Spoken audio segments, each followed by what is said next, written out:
start at home for this season with this first episode.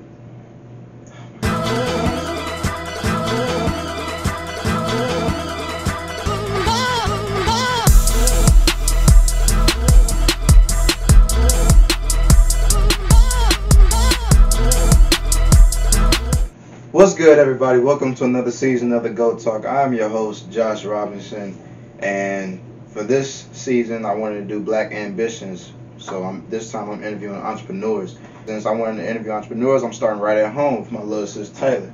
What's good, sis? Hey. She is an entrepreneur for her jewelry, and she's also a YouTube person. I'm an aspiring YouTuber. Aspiring YouTube video, whatever she's doing. But honestly, I want to say I'm very proud of you of what you're doing at a young age. Not a lot of people are doing stuff like you're doing. They don't have the same ambition as you. So kudos to you, sis. You know, even though I haven't been around, I've been at school doing all this stuff, and I see what you've been doing on Instagram and all that stuff, trying to grow. You know, slow it down. You feel me? Giveaway at 1,000 followers. No. Slow it down, cause she's going too fast. She's only like 16, going on 17. Come on now. But I know you've been doing jewelry for a long time, since you were like 12. So I just want to know. Younger than that, because at my birthday party. Yeah, that is true. So yeah, I want to say actually it was probably around 9, 10 years old. So. Yeah. So what made you want to get into jewelry? The birthday party. It was a hotel birthday party that my mom had threw for me, and she had back in the day we didn't have video games for real. All we had was Friends for Entertainment, and my mom, she was like, so what are we gonna do to entertain, have fun? And I was like, let's make friendship bracelets, and we used to watch TV and they would advertise the bracelet kit, so we got one and we made friendship bracelets. And after that, I loved it. Like, I don't know, I guess just putting the beads together and expressing your creativity really sparked it for me. So after that, my mom took me she found old jewelry that she had, and I took it apart, restringed it, worked on properly like sizing to my wrist and color coordinate, because some people can't color coordinate, but actually putting certain colors together. And then after that, it just pretty much became my hobby. Yeah, because I remember you always had the little name bracelets and stuff. Yeah. And then I remember you had some necklace you made look like a cross, and I was like, this is actually pretty creative. So that was it was really bad. I wish I had it probably something to show you guys. But basically, it was supposed to be a wooden cross necklace for my dad to wear, but he didn't wear it because it was kind of bad. But it was like one of my first ever necklaces, and the cross arms was like lopsided, so it was straight like this, and the arms were like upside down U. It was really bad, but it was like those birds. Yeah, it looked like a bird, like just in mid-flight. That's what it looked like. But I mean, hey, practice makes perfect. So I see on Instagram. Oh God, my voice cracked. So I see on Instagram that you look up to different other candy charm creators. Yeah, I forgot her name. Arm Candy. Yeah, Arm Candy. Yeah, shout out to Pretty Girl Bangles. Yeah, that's what I was about to mention, because it was somebody you looked up to. So is that the only person who inspired you to do jewelry? Who else inspired you to consistently keep making jewelry and turning it into a business? I guess before I really started taking my business serious, I think what kept me going, and I know this kind of sounds bad, but it was kind of like the money. And let's all be honest, most of the stuff that we do now these days is for the money. But also, it was something that sparked me, was being creative, because I was taking custom orders. I was, putting things together for different ladies, even for guys too, and actually seeing the reaction on their face, like when I showed them the bracelets, they're like, wow, like you did that. And most people, when you see like my products, they're like, wait, you didn't buy that from the store? Like, you didn't buy it off somebody and start reselling it? No, everything I make by hand is for me, well, from me. And when I started taking my business serious, I looked up to Pretty Girl Bangles because she actually started her business because she wanted, you know, girls to feel pretty and, you know, have affordable accessories, because a whole lot of us girls, we want, you know, to shop our little wrists, our little jewelry, our little earrings. So that's how she got started. Wrist Candy, she's really good. She grew like this, and seeing how she grew so fast, that motivated me. I'm like, man, I can do the same thing. Raw bangles, her pieces slap too. All of them are just really good. But yeah, let me stop ranting. Like, have you ever heard of Rastaclat? Those little wristbands? Is it like they symbolic or something? Yeah, it's the symbolic for positive vibes. Yeah. And he started the same way as you guys did. He came from Africa, and he just found a way of braiding the different wristbands together, and then apparently he got his wristbands from Zoom. Like, he got them sold to Zoomies Oh, and so that's the everything. one that you have. Okay. Yeah. I used to have those all the time, but I don't know why I stopped wearing them. But I have to make you something. hey, she's gonna make me something for free. So shouts out to her. But out of all the jewelry pieces you made, what's the piece of jewelry is the most difficult to make, and what was the fun? Like, what was the best thing that you made? Most difficult. Most difficult and the best one that you made thus far. I would say the most difficult piece of jewelry that I've ever tried to make was a necklace, and I'm talking about a string necklace. I still get trouble with it now, but when I tell you, that was trial and error to the max. Like, that was hard. I think it was just basically attaching the clasp and the catch what really made it a little bit more difficult. When I was learning how to make bangles, because mind you, I started off doing beaded jewelry. I didn't go into metal until like years later, or you know, things like that. So making bangles, it's pretty easy. People still have trouble with it, but shout out to my YouTube channel. I will be coming out with a video on how to make bangle bracelets down the road, so stay tuned for that. But yeah, I say necklace. And the best piece I've made so far, I don't know. I think all my arm candy hits. Yeah, because I saw. I feel like all of it hits. I saw on one of your Instagram, it was like a hot pink, looked like a pearl bracelet, and I was like, oh, that's pretty dope. I actually rock that, and that looked like a girl bracelet. You feel me? And then I see you got all types of topics, like for stoners and, you know, Coco Chanel and Gucci. But I'm not gonna ask you where to get all that stuff from, because you can't let the left hand know what the right hand's doing. You feel me? Man, if you guys are watching this and you are into jewelry making, or you want to start your own clothing line, well, I would tell you, do not ask a business person for their vendor. That is the top turn off. Like, you gonna no response, because when I tell you, we have to do research to find our vendors, and most of us have to pay other people to even get access to a vendor list before even paying for the supplies. So I would say research. Instagram and Google is going to be your best friend. Sometimes Facebook, because they have different, you know, business groups, but I really don't know how to work Facebook like that, so I'm not even gonna really put that as my #1 resource. But Google and Facebook, and also AliExpress and Etsy, they're pretty good just like starting out getting charms. But the thing about it is, most of the quality charms are gonna come from China, and that's gonna take at least about a good 2 weeks for your supplies to even come in, and I need my stuff like ASAP. So Instagram and Google. Alright, so we know that you've been participating in different kinds of vendor fairs since I've been away at school.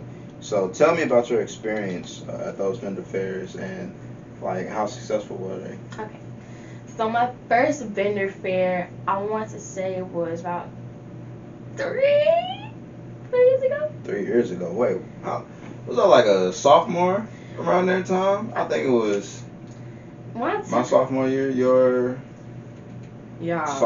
sophomore year, your junior year of high school. I think so.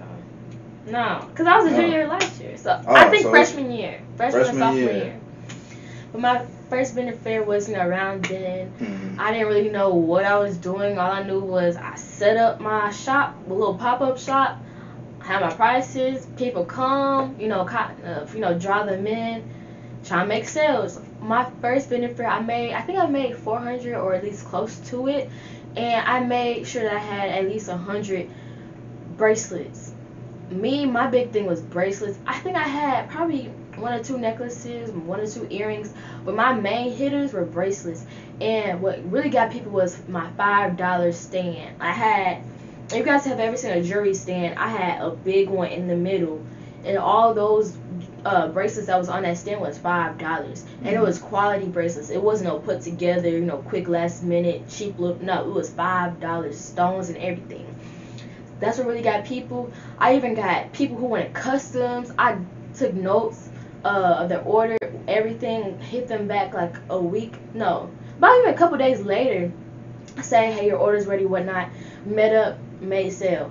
Business cards, make sure you have business cards. And dress professionally, I had got a shirt made and it said Taylor's Originals on it. My theme is purple and like a little like lavender and white.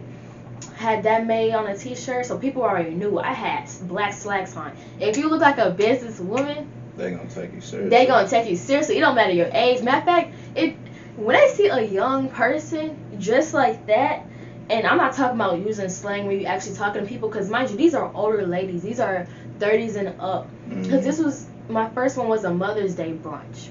So, it was, older women and everything. I had to make sure I really sold it to them, because they want to know, is this going to stretch my wrist? Because you can't make your bracelets to just fit to your wrist. You have plus size ladies. You have skinny ladies. So you have to find your medium.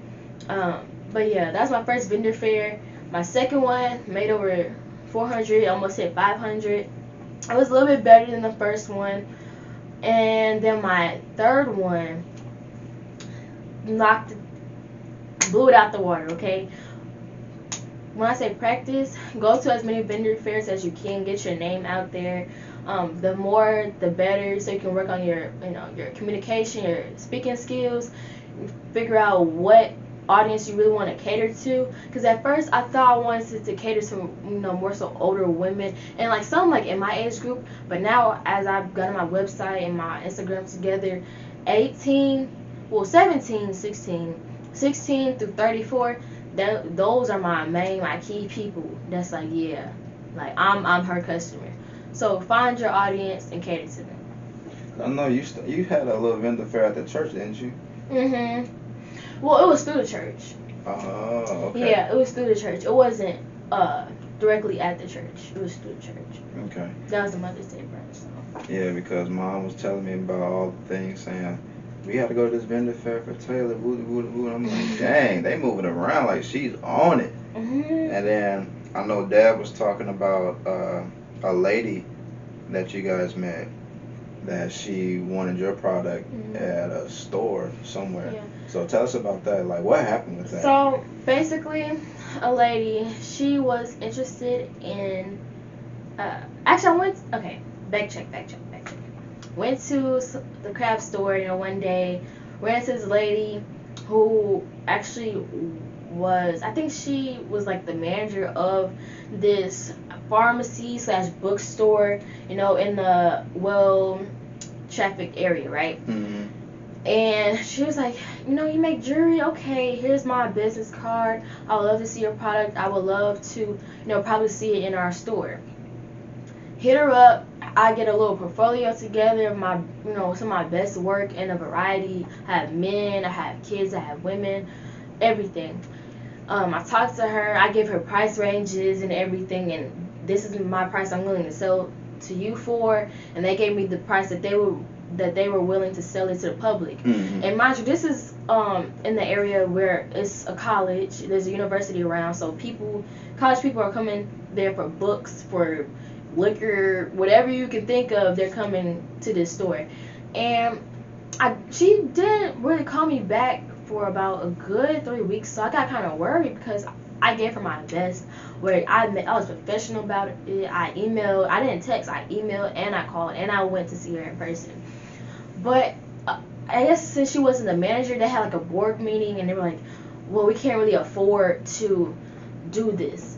And I was like, I was a little bit heartbroken. I'm not gonna, say I wasn't tripping, but I was kind of upset about it because I was like, dang, I was really looking forward to this. It was gonna be a milestone, but it later worked out, to be. Let's just say, I don't need them anymore. Right, you don't need them. Shoot, you got better things coming. Yeah. Then you got your online business, and hopefully you have your stuff shipped to other stores as well. Yeah. Like, what's the stores again? Zoomies, Paxson. Because I'll tell you, my stoner bangles for all my 17 and up. That could sell right at Zoomies too. Yeah. That's gonna be those. Check out my Instagram page at Taylor's Originals. TAYLORS Originals. So speaking of Taylor's Originals, I know you were figuring out that whole title for a long time. So why did you come up with that name, Taylor's Originals, and what's the meaning behind it? Fun fact, didn't come up with it. So who didn't? So who came up with it? Okay, so when I was really starting to, I guess promote that I was selling jewelry at a young age, I would say like around 12. My mom used to go to the beauty salon like every other week, and Aunt Michelle, our aunt, she had a booth at the salon. So I would go there. I'm like, hey, can I sell this? And I showed it to her, and then she was like, yeah. And mind you, the women in there, they was jamming to the radio, had everything. Their money was already in their pocket, extra money. So they're like, yeah, buy this from me. Mind you, it's only $4 or $5, So they would support me. And then my aunt, she asked me, she was like, do you have a name, for your business? I'm like, no. I'm just selling this, Right. And then she was like, well, I think Taylor's Originals is a good name for you. I'm like, So I thought about it, and at first I was going to change it, and I forgot what I was even going to change it to. But Taylor's Originals just stuck because the meaning, I never duplicate pieces. I may make similar pieces, but you would never get the same accessory ever again because I want everybody to have their own unique piece of jewelry. So you may see me rocking this necklace, or I have a necklace on, but let's just say I have a necklace. You will not see nobody else, probably one other person, because my necklaces I do make 2 of, but if I have arm candy on, you're not going to see nobody else with that same arm candy. That's going to be your own unique piece of jewelry. So it's Taylor's Originals for a reason, because everybody deserves to feel special, feel unique. So get you a Taylor's Originals piece and become an original babe. I like how you promote your business throughout this whole interview. I mess with it. I mess with it heavy. So out of all the jewelry pieces you've made, which one sold out the most on your new website? That's kind of hard. Because my silver basic bangle's been selling pretty well recently. And what really kind of surprised me, mind you, I took a risk with this. So if you have an online business, do not be afraid to put out new products, even if you think people are not going to buy, because you will be surprised. But I started recently making Apple Watch bands, beaded ones too, and I put the bling out charms, like rhinestone charms on them. Basically, I started making the Apple Watch bands, and I was nervous because most of my stuff on my page is, I want to say, $25 and down and below. Mostly my inspired bangle bracelets like Chanel and Gucci. Those going to be a little bit, more in the higher price range. But everything else is, affordable. So my Apple Watch bands were $35. I didn't really think I was going to buy it, like, man, $35 for an Apple Watch band, I can get, a cheap one off of Amazon. But when I tell you I sold out, and I was blown away. I'm like, y'all want my Apple Watch bands? Okay, so I actually have a new shipment coming in of new colors. So I have like red, yellow, I think a lavender purple, and another color coming in sometime this week. So, and I make it for all different sizes. So 38/40, 40/42, 42/44, whatever size you need, I got you. So stay promoting your business. I like it. But what are your top 3 name brands? Top 3 name brands that I sell? This is just a fun fact question. I don't know, cause people love them some name brands. Cause I know on your jewelry charm, like I said, you got Coco Chanel, you got Gucci, you got Louis Vuitton. I think people really into that Chanel. Chanel, yeah. Chanel, and yeah, Chanel. You know, it'd be cool if you had a Gucci Apple Watch band. Yeah, that would be dope. But see, you know what, y'all? A lot of people on my page ask me, like, why don't you do a whole lot of designer charms? The name, Taylor's Originals. I do not want to really be known for selling other people's, items, the brand. I want to build my own brand and not just be known for Chanel, right. Bracelets or Gucci bracelets. You will get you a nice Louis charm on an arm candy set, here and there. Especially if you request for it, I will, make sure that your request is fulfilled because I love my customers. I'm going to cater to you and to your needs. But I'm not the persistent designer charms every single week. No, it's a treat. Right, and that's it's a treat. And that's a good thing you're considerate about your customers and how they feel because, like most other name brands and stuff, they don't care about their customers at all. They just want the money. Yeah. And that shows that you care about most of your customers. I love all my original babies. Right, she has a whole fan base. I do. Honestly, I'll tell y'all, my original babe fam, they are like one of my family members. She works with me. She's like, yeah, I have an alarm clock every single Friday at 12 and 3 o'clock because on Fridays I do a restock or I put out new items. So, and it's more so around the times of 12 and 3. It depends if I have to work because I am an employee. I do work still. So it depends on my schedule if I can upload at 12 or 3. But yeah, both her alarm clocks set. She's like, yeah, I'm getting it because my first couple of weeks of having my online business, I was selling out in one day. So I tried to get into making a whole lot more of inventory. But even with this past weekend, I really don't have that much to choose from except for Zodiac bangles, silver charm bangles, and a couple of my bougie bangle collection pieces. So. Speaking of the YouTube channel, because I know I was real shaky about this when you said, I want to try a YouTube channel, all that stuff. I'm like, what you need a YouTube channel for? Yeah. You need to be around these people. Yeah. But what made you want to start a YouTube channel anyways? I talk too much. I need to talk to somebody. Nobody else can talk to. She just needs somebody to talk to. She needs some friends. But you know what though? I actually like informing people. I'm really, as I can see, natural hair going on. I pretty much started with natural hair, then went to advice. I wouldn't say I'm all over the place, but my key topics are lifestyle, natural hair, and advice. So, and I just started shifting into my, entrepreneurship and my life as being an entrepreneur. So there's gonna be more videos of that coming out real soon. I've been really busy lately, so I didn't get to upload this weekend, but new upload coming soon.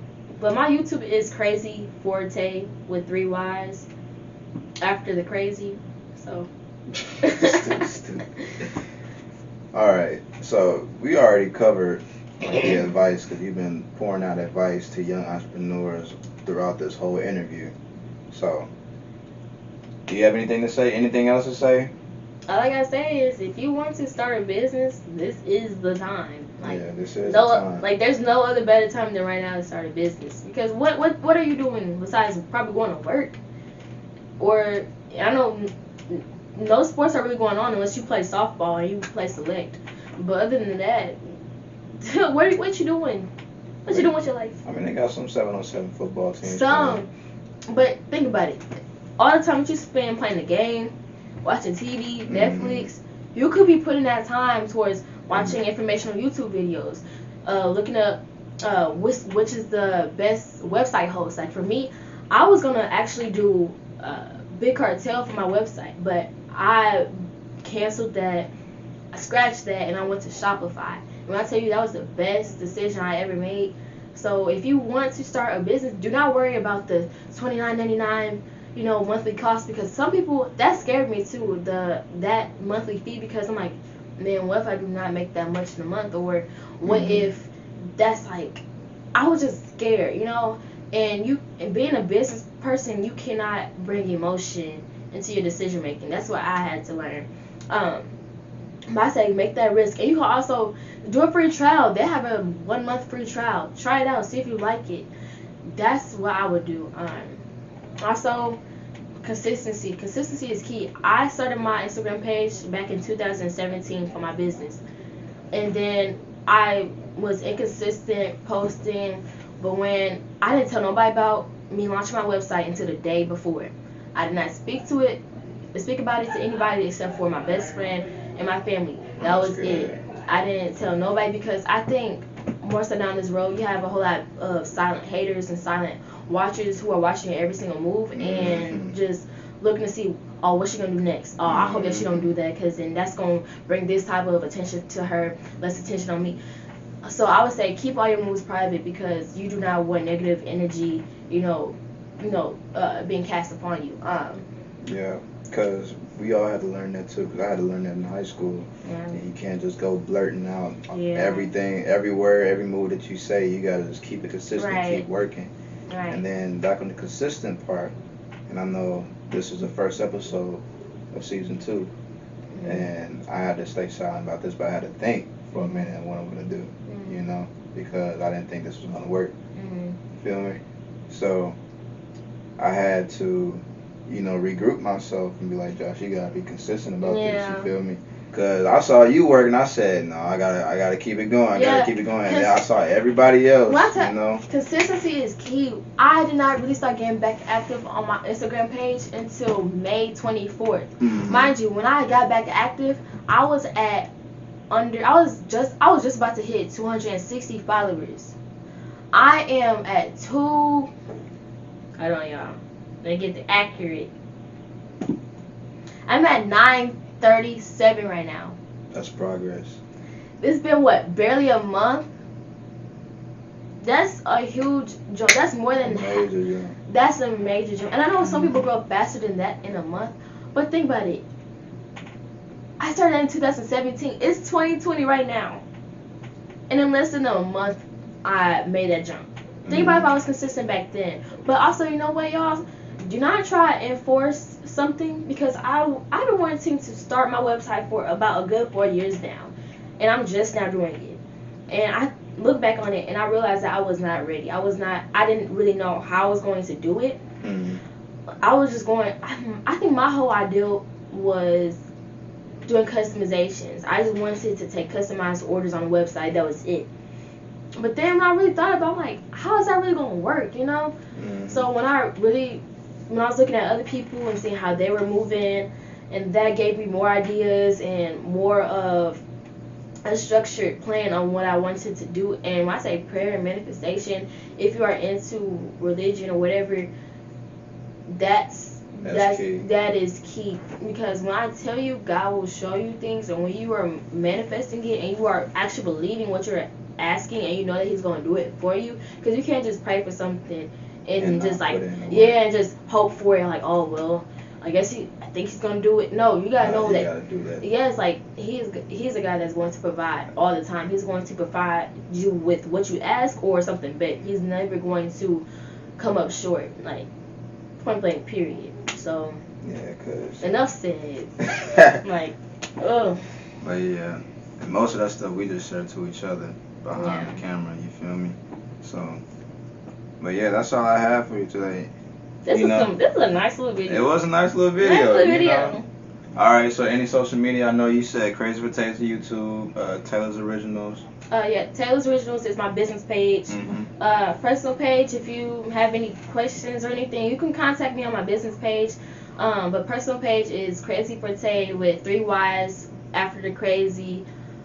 TikTok for Taylor's Originals, at 70 followers. It's Taylor's Originals _. Website www.taylorsoriginals.com. All right, so guys, like I said, this is season 2. First episode is called Black. I forgot the name. Black Ambitions. So basically, the meaning behind Black Ambitions is, like, what we've been saying, dedication and consistency amongst your business or whatever you're doing, whether you're doing hair, lashes, jewelry, find your why. YouTube, find your why. You feel me?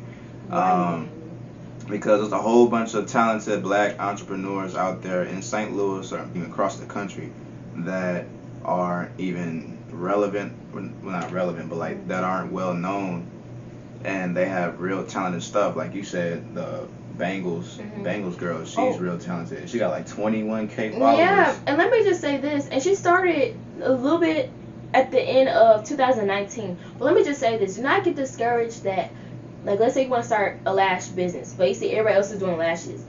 Be unique, step outside the box, make it appealing to other people. Like, oh, she sells lashes, but look at her packaging. Like, her packaging is unique, or how she promotes it, or her content. Aesthetic photos and an aesthetic Instagram page really captures a great audience. Like, when I say do not get discouraged about, oh, it's oversaturated in my field. Do not, because I'm telling you, it's room enough for all of us to eat. Because some people gonna fall off. So when some people fall off, that's when you get up. Yeah. Consistency. For real. And so now I'm posting all the episodes on YouTube for videos now. So I got the idea from her. Yeah. I told him, I said, shut. That's because, this face ugly, but because at first, see, if you guys were following me from the beginning, it was on video. Most of the interviews and stuff was on video in the radio studio where I interviewed different athletes. So since my camera broke, got a new one, right? Yeah. And I've just been doing the podcast only. So now I'm just gonna start doing both podcast and video. So what I need you guys to do is follow me on Goat Talk on Instagram, follow me on Twitter at @C-O-R-N3L_, and follow me on Facebook for all you over there out there. All right, y'all be blessed out there. Bye.